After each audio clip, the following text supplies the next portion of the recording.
Eh bien, bonsoir à tous et à toutes. Ce soir, une émission spéciale de recours constitution consacrée à une série de questions-réponses que va nous poser Natalia, si Alors, tu veux recours bien. constitution, recours, qu'est-ce qu'un recours? À côté du mot constitution.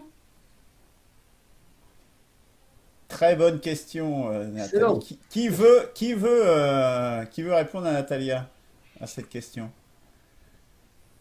Moi, je veux bien. Et d'abord, je remercie Natalia de m'avoir posé cette question, de nous avoir posé cette question. Parce qu'elle n'était pas répertoriée jusqu'à présent. Donc, ça va nous permettre d'enrichir notre catalogue d'objections de ce point de vue. Pourquoi recours? Pourquoi constitution? Un recours, c'est une action judiciaire. Alors, c'est une action judiciaire en réaction à quelque chose. Hein. C'est par rapport à une. Alors là, bon, il s'agit d'un acte de l'administration. On conteste un acte de l'administration, ça s'appelle recours. Alors il y a les tribunaux administratifs qui sont généralement dévolus à ce genre d'action. La plupart du temps, c'est un citoyen qui conteste un arrêté municipal, ou voilà, c'est l'activité la plus courante des tribunaux administratifs. Alors pourquoi constitution? Bien justement, ça tranche avec le commun, l'habitude des tribunaux administratifs qui sont de juger d'un litige entre le citoyen et l'administration, qui a très souvent à une décision, un arrêté municipal, voilà, ou un arrêté préfectoral. Là, il s'agit d'un arrêté national, en l'occurrence une loi organique. Donc une loi organique, c'est une loi de caractère et de force inférieure à la Constitution. Et le recours constitution, ça veut dire qu'on s'appuie sur la Constitution pour contester cet acte législatif, en l'occurrence la loi organique. Donc, si je Merci. comprends bien, vous faites un recours contre une loi organique qui finalement est injuste en fait. C'est ça, c'est ça. Tout à fait, Et Natalia. Je crois qu'il ne faut pas qu'on emploie le mot injuste. Le mot injuste n'est pas adapté, je dirais. Alors, il est peut-être injuste, cette loi, c'est possible, mais nous ne l'attaquons pas parce qu'elle est injuste. Attention, et donc bien d'accord, c'est très important parce que tous les débats qu'on commence, et on se rend compte, à avoir à partir de là, attaquent sur le bien fondé de la loi. Or, ça ne veut pas dire qu'on pense qu'elle est bien fondée, hein, mais nous travaillons sur un autre créneau, qui est le créneau de la légalité. Voilà. Donc cette loi, elle est peut-être injuste, mais c'est un autre débat que nous avons d'ailleurs par ailleurs, à côté, dans d'autres structures. Et dans la structure constitution, on travaille sur le côté illégal de cette loi. Et donc, la question n'est pas de savoir si il faudrait que ce soit comme ci ou que ce soit comme ça pour que les citoyens soient mieux représentés. Encore une fois, ça fait partie d'un autre débat. Là, il s'agit de savoir si cette loi organique est bien constitutionnelle. Bon. Et ça montre que, d'ailleurs, ça montre aussi la pertinence de la constitution, parce qu'on ne va pas s'en tenir à la contestation de cette loi. Nous avons encore, nous avons en prévision d'en contester d'autres. Ça veut dire qu'il y a des lois dans le corpus législatif français qui ne sont pas conformes à la Constitution. donc finalement, ça, vous pointez du doigt une contradiction. Tout à fait. C'est une première étape, ce recours constitutionnel, mais voyons les différentes possibilités face aux différentes possibles réponses. Christian, tu veux peut-être répondre à ça? Oui, alors en fait, il y a deux actions. Hein. Il y a une action au Conseil d'État. Nous demandons. Alors, le Conseil d'État, qui c'est? C'est le patron de tous les tribunaux administratifs. Une espèce de holding, hein, voilà. Qui, comme je le disais tout à l'heure, traite des litiges entre les citoyens et l'administration. Donc, le tribunal administratif, nous lui demandons d'abroger l'alinéa 1 de l'article 3 de la loi organique de novembre 1962. Et le Conseil d'État peut le faire. Et une deuxième action, qui est une action qui est prévue également par la loi, hein, et qui permet à tout citoyen de déposer auprès de l'Assemblée nationale une pétition en vue de déclencher un vote de l'Assemblée. Donc cette pétition qui reprend exactement les termes du mémoire en requête du recours en Conseil d'État, qui demande l'abrogation, non pas de la loi intégrale, mais de cette paragraphe de la loi qui détermine ces fameux parrainages. La commission des lois de l'Assemblée nationale, auprès de qui nous avons déposé cette pétition, se doit de l'étudier et se doit soit de la classer sans suite en donnant des arguments, soit de la transmettre à l'Assemblée nationale pour qu'il y ait un vote sur cette proposition.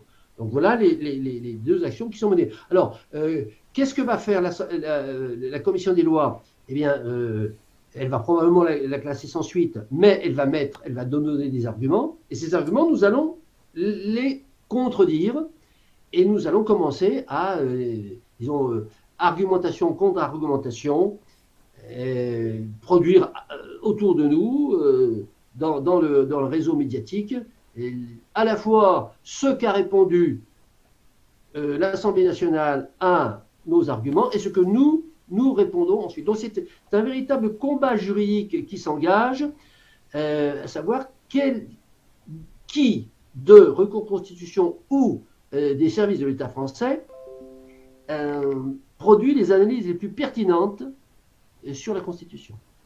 C'est ça l'enjeu. Finalement, en fait, c'est un travail de longue haleine. Ah bah, c'est un début. Oui. C'est un début qui a une suite. D'une part, parce que les délais sont longs. Hein. Ils répondent pas en 5 minutes, ils prennent le temps, 1 mois, 2 mois, 3 mois. Il n'y a pas d'ailleurs de péremption prévue. Et puis, c'est de longue haleine parce que nous n'allons pas nous en tenir à la loi sur les parrainages, mais nous pensons mettre au programme du prochain recours la loi d'état d'urgence sanitaire. Très bonne idée, effectivement. Ça peut me faire des petits ensuite, ça peut montrer l'exemple à la suite. Oui, donc cette sensibilisation, c'est aussi pour faire prendre conscience qu'en fait, le travail sur recours constitutionnel, le travail que vous faites, c'est pour l'intérêt général. Exactement. Exactement. Oui, alors c'est d'autant plus pour l'intérêt général que ça, encore une fois, c'est pas un travail exclusif. Il a pour vocation de s'ajouter au travail des autres. La différence entre légitime et légal, bon, lorsqu'on dit cette loi est illégitime, c'est-à-dire qu'elle est pas démocratique, etc. Bon, ça, il n'y a pas de procédure pour le prouver. Hein. On ne peut faire une pression pour. Bon, eh bien, si tous ceux qui dénoncent cette loi parce qu'elle leur paraît inique, qu'elle leur paraît pas démocratique, disent qu'en plus, elle est illégale et qu'on a une démonstration juridique qui le prouve, bon, ça renforce encore leur action. Donc, en fait, nous pouvons servir à toutes les actions de contestation sur, disons, un raisonnement éthique en les renforçant par une action purement judiciaire. Alors, moi, je voudrais insister sur, en fait, la notion d'arbitraire. C'est-à-dire que ces contradictions, que dit Natalia, qu'on met en évidence, contradictions qui sont des incohérences juridiques, c'est-à-dire qu'il y a 2 lois qui sont contradictoires, notamment des lois qui sont contradictoires avec la Constitution. Bon, ça existe, c'est un fait. Bon, alors, bon, déjà, c'est inacceptable d'un point de vue de l'organisation sociétale, d'une bonne organisation sociétale, qui ne doit pas avoir des lois qui se contredisent, mais surtout, et là on arrive à la vraie politique, à la contestation du système, c'est que ça ouvre à l'arbitraire. Et en voyant, en démontrant que les incohérences, que les contradictions, que les lois illégales permettent l'arbitraire, on est amené à se poser la question, même sans faire partie de la théorie du complot, est-ce que finalement c'est pas fait exprès.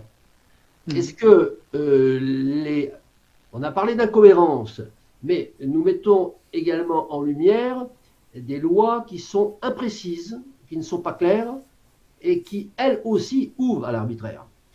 Et donc, toutes ces failles juridiques dans le corpus législatif français, eh ben pour nous, ce qui est le plus important, ce n'est pas simplement que ça nous choque en tant que juriste, mais qu'en tant que politique, ça met en lumière un danger gravissime qui est celui de l'arbitraire. Finalement, les clés du pouvoir sont insaisissables dans cette nébuleuse de décision. Mais alors, ça c'est au présent, mais à l'avenir, c'est-à-dire dans le présent approche le futur, est-ce que nous, on peut prendre le pouvoir? Christian, je te laisse répondre. Alors, là, on ouvre des sujets énormes.